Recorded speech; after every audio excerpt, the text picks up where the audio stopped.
100 साल पूरे करने पर श्रीमती लोधी देवी को मैं जन्मदिन की मुबारकबाद देना चाहता हूं। और इस नव वर्ष के अवसर के ऊपर जितनी उम्र इन्होंने पाई है उतनी उम्र बहादुर सिंह जी पाए। और आप सब साथीगण जो यहाँ पे आए हैं, 100 साल आप सब लोग जिए। आपने शोभा इस दिन की, इस जलसे की, इस प्रोग्राम की बना। और कुछ मैं आगे कहूं उससे पहले ये कि जो डिसिप्लिन मैंने देखा, हमारे श्रवण कुमार जी यहाँ बैठे हुए हैं, मुझे नहीं मालूम कि राजस्थान में इतना डिसिप्लिन होता है या नहीं होता है। जब से हम भाषण देने लग रहे हैं, जब से हम फोटो खिंचवाने लग रहे हैं, लोग शांति पूर्वक डिसिप्लिन से यहाँ बैठे हुए हैं। इस चीज की जिम्मेदार आप सबको देता हूं। फौजियों का इलाका था, हमारे अक्सर लोग पेटी की नौकरी करते हैं, डिसिप्लिन उनके खून के अंदर, रगों के अंदर है। आज हमारे इलाके के नेता, और उसके अंदर बहादुर सिंह का भी नाम शामिल करता हूं, हमारे ओम प्रकाश जी 3 बार एमएलए रह चुके, सीताराम जी, कंवर सिंह जी और श्रवण कुमार जी जो आए हैं, इन्होंने और मैंने पहला इलेक्शन तकरीबन एक ही टाइम पे लड़ा था। मैं 77 में लड़ा था पहला इलेक्शन, और आप शायद 80 में लड़े। अरसा हो गया इलेक्शन लड़ते लड़ते, हार जीत देखते देखते, सरकारें बदलती देखते देखते एक अरसा हो गया। और उस अरसे का मैं एक जिक्र करना चाहता हूं, क्योंकि नौजवान पीढ़ी आज के दिन शायद इतिहास से वंचित है।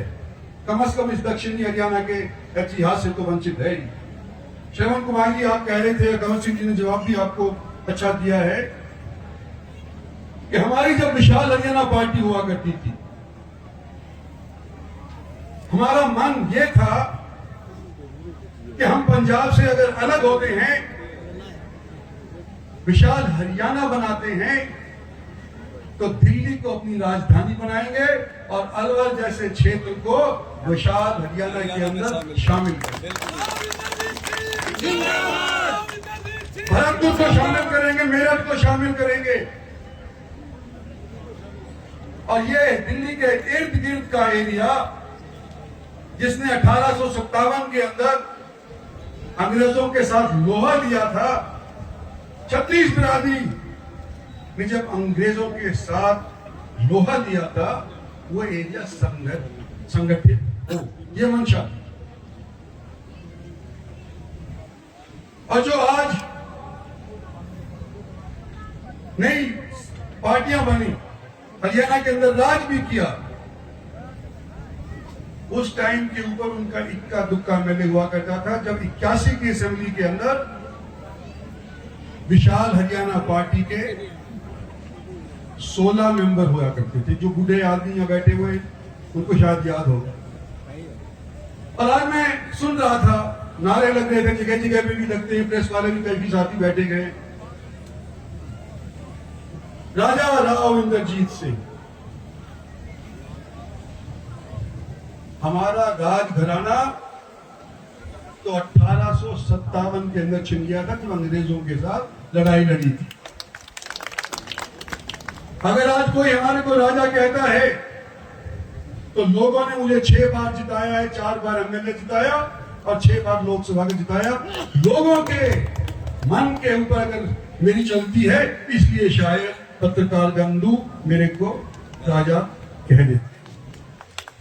लेकिन इसमें कोई दो राय नहीं कि मेरे को, मेरे पिताजी को और आज के दिन मेरी बेटी को, अगर आप लोगों जैसे लोगों का सहयोग नहीं होता, तो आज के दिन आप स्टेज के ऊपर खड़े होकर के आपके सामने भाषण देने लायक नहीं होते। और क्योंकि मेरा लंबा अरसा हो गया है, नई पीढ़ी को बताना चाहता हूं कि जब 77 के अंदर पहले मैं इलेक्शन लड़ा, एक कनीना नाम का हल्का हुआ करता था। यहाँ पे बैठे हुए 2-4 आदमी आए हुए थे। हरी सिंह वहां से एमएलए हुआ करते थे। डिलिमिटेशन कमीशन आई, डिलिमिटेशन कमीशन ने हरियाणा की 81 सीट हुआ करती थी जब हरियाणा पंजाब से अलग हुआ। हर एक जिले के अंदर, उस टाइम के जिले के अंदर हर एक जिले से एक एक एमएलए कॉन्स्टिट्यूएंसी बढ़ाई गई और दुर्भाग्य से एक ही ऐसा हल्का था जहां पर घटाई गई।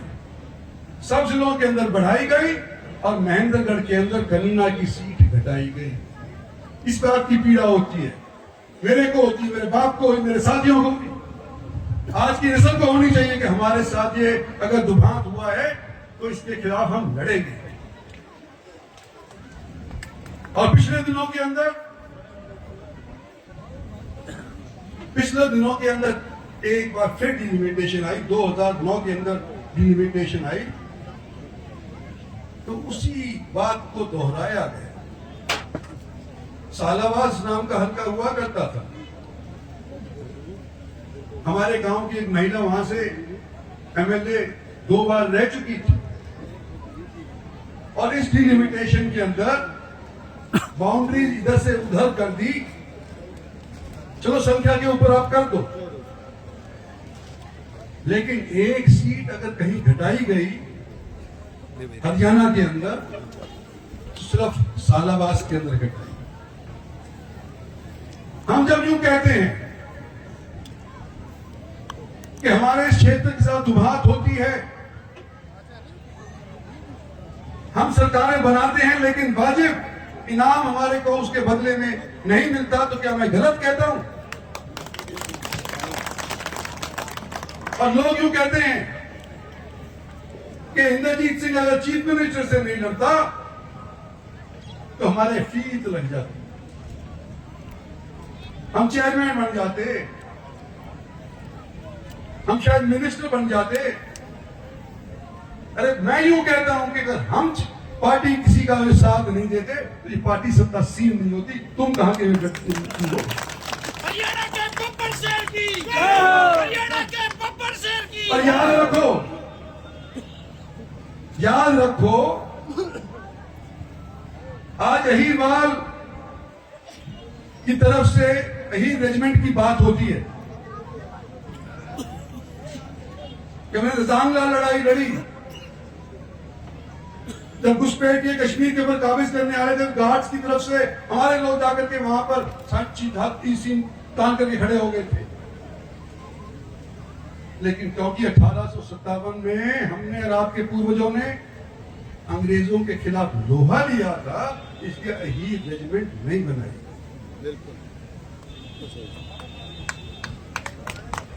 और इसलिए नहीं कि हम हार गए, आगे पीछे फिर बनेगी, फिर प्रयास करेंगे।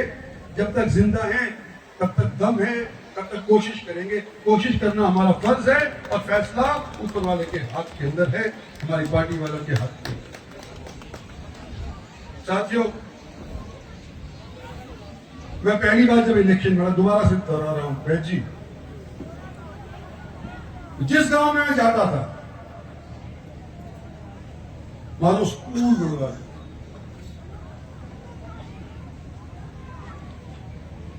हमने बालका ने पठान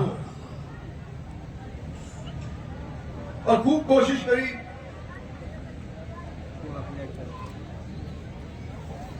स्कूल कम बने और स्कूल बन भी गए।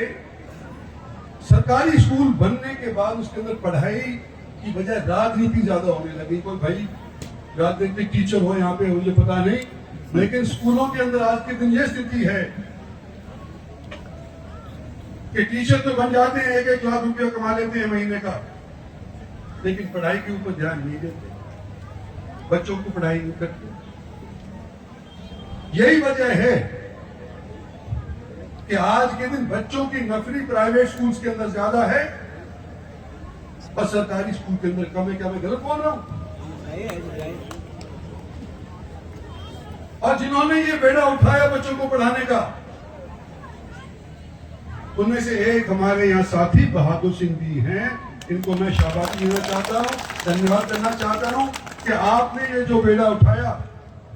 आज के दिन सबसे ज्यादा बच्चे हरियाणा के अंदर, हरियाणा पब्लिक सर्विस कमीशन के माध्यम से हो, एसएस बोर्ड के माध्यम से हो, बिना इंटरव्यू के काबिलियत के ऊपर अगर सुनिश्चित किए जाते हैं, सिलेक्ट किए जाते हैं, तो हमारे मेहनत दक्षिण हरियाणा के लोग सिलेक्ट किए जाते हैं जो एक जमाने के अंदर एक चपरासी बनने के लिए की हैसियत नहीं रखते थे, क्योंकि सरकार दूसरों की। आप मेरे से कह रहे हैं कि बहादुर सिंह को कोई ऐसा आशीर्वाद दूं आगे के लिए काम आए।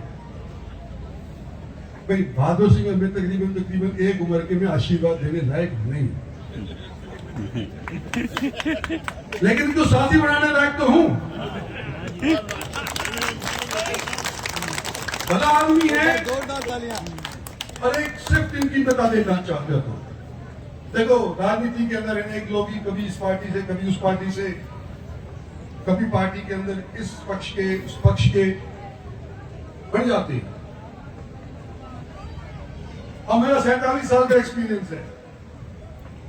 जहां टिकट की बात आती है तो अपने भाई के खिलाफ भी लड़ने को तैयार होता है, अपने मां के खिलाफ लड़ने को तैयार हो जाते हैं, बाप के खिलाफ लड़ने को तैयार हो जाते हैं। ठीक लगनी चाहिए, बाप जाए भाड़ के, भाई जाए भाड़ के, वास्तविकता है। ये एक ऐसा आदमी है जिसको कांग्रेस टिकट दे रही थी इस इलेक्शन के अंदर, पीछे नाट गया। ये कह रही मेरा साथी इलेक्शन उसमें मिल गई है, मैं नहीं लड़ता। ये इसलिए तब तो भी चाह दे दूं इसको।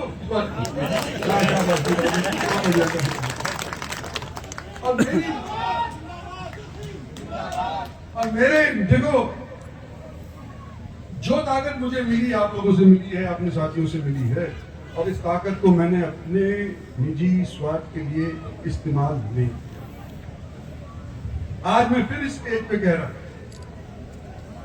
डिनिवेशन तीसरी बार मेरी राजनीतिक जिंदगी के अंदर होने जा रही है। हल्के बढ़ेंगे। लोकसभा आज हरियाणा के अंदर 10 है, हो सकता है 13 हो जाए। विधानसभा हरियाणा के अंदर आज के दिन शायद बढ़ करके 113 या 115 हो जाए, आज 90। नई पौध हमारे को तैयार करनी पड़ेगी, नौजवानों को तैयार करना पड़ेगा, और उसको तैयार करना पड़ेगा जो पिछलग्गू ना हो।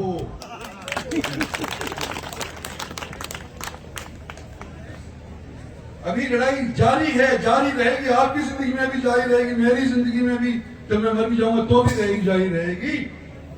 जब तक हम अपनी हक लेने के लिए, लड़ने के लिए तैयार नहीं होंगे, तब तक हमारे को कोई हक आज के दिन नहीं देगा। हमारे को सौभाग्य से कई दशकों के बाद एक मेजॉरिटी की सरकार हासिल हुई। सन 14 ने कायाकल्प कर दी जनता। नरेंद्र भाई मोदी को प्रधानमंत्री बना दिया, उसके नाम पे जीती भारतीय जनता पार्टी, इसमें कोई दो राय नहीं। ये तो भारतीय जनता पार्टी तो कई बार पहले भी लड़ती थी, लेकिन जीत क्यों नहीं हासिल करी। मुझे वो भी दिन याद है जब मैं एमपी हुआ करता था, भारतीय जनता पार्टी के केवल लोकसभा के अंदर 2 एमपी हुआ करते थे। जिस दिन नरेंद्र मोदी को डिक्लेयर किया गया इस संगठन ने, उस दिन ही भारतीय जनता पार्टी की किस्मत बदल गई। तीसरी बार देश के अंदर अगर एक सरकार मेजॉरिटी की बनती आई है तो वो बदौलत है नरेंद्र भाई मोदी।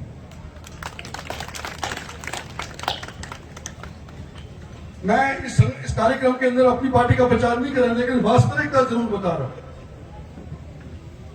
पार्टी का तो प्रचार जब करूंगा जब इलेक्शन आएगा। लेकिन कई लोग तो यूं कहते हैं कि भाई हमने पार्टी बन पाई। आज सरकारी अफसर भी देख लो, जो लोग हुड्डा साहब के गैर रहा करते, चकला साहब के गैर रहा करते, वजीरलाल के गैर रहा करते, उनकी तारीफ करा करते, आज उनका कि महाराज तो दाद दो आरएसएस को थो। मारो बाप जनसंघी हो और हम बीजेपी का संग। तो गलत कह रहा हूं? बताओ, आज के दिन अगर भारतीय जनता पार्टी को स्थापित किया है तो आप जैसे लोगों ने स्थापित किया, जनता ने, देश की जनता ने किया, छत्तीसगढ़ ने किया। और सेवा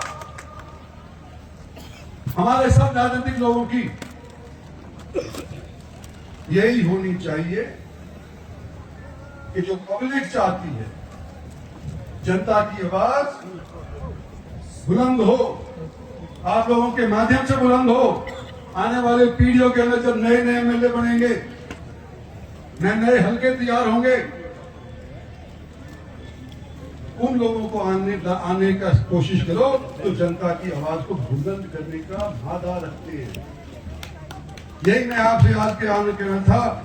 बहादुर सिंह जी, देखो भविष्य क्या बताएगा ना आप बता सकते ना मैं बता सकता, लेकिन अभी जो व्यतीत हो गया है, अभी जो पास्ट चला गया है, उसके अंदर जो आपने काम किया है इस इलाके के लिए वो सराहनीय है। आप लोगों को, जिन लोगों ने आपका साथ भी दिया है, उन्होंने भी सराहनीय काम किया है। और आने वाले समय के अंदर जो भी मेरे से काम हो सकता है आपके सहयोग के लिए, उसके लिए मैं तैयार हूं, मेरी पार्टी तैयार है। धन्यवाद और जय हिंद।